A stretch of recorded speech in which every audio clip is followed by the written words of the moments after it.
It's the Recording Academy's biggest night in Washington. Hey, I'm Tommy McFly at Grammys on the Hill at the Liaison Hotel downtown, honoring, of course, Representative Berman and John Mayer, who's here tonight. We just spoke with him, and he is a different kind of John Mayer. Knows his stuff about Veterans Affairs and arts in schools.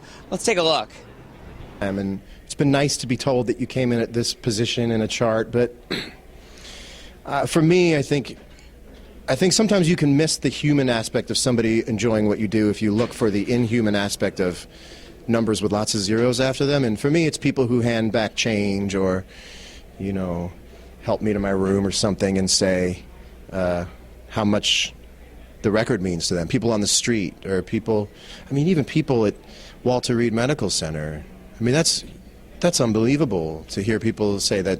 Hear men and women say that they listen to my music in Iraq and Afghanistan. I was introduced, in a sense, to the great challenges our young men and women are facing when they return from active military duty in Iraq and Afghanistan.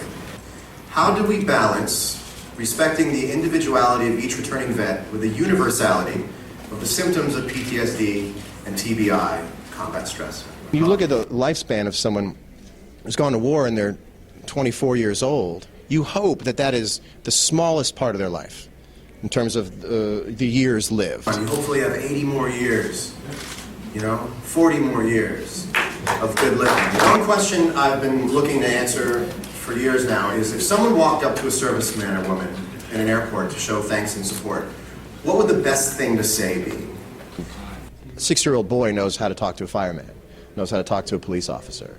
How do we have a dialogue and a dialogue that these vets are involved in? How would you like to be addressed? I think that's a really important question. How would you like someone to speak to you at the airport if they see you wearing fatigues? I can't begin to imagine what it was like for you, but I am grateful to you for what you've done. I think you can learn to relate to help them. I think you don't have to have gone through a 1-to-1 ratio of the same thing as someone else went to be able to relate to them. You can relate to them by listening, not by speaking, and I did that. I just listened. How do we sort of return not just them as people to the United States of America, but return them as parents, brothers, sisters, employees? Listen, ask the question and get out of the way. It's a great policy to live by. I believe the country is waiting to be informed as to how to support our returning veterans.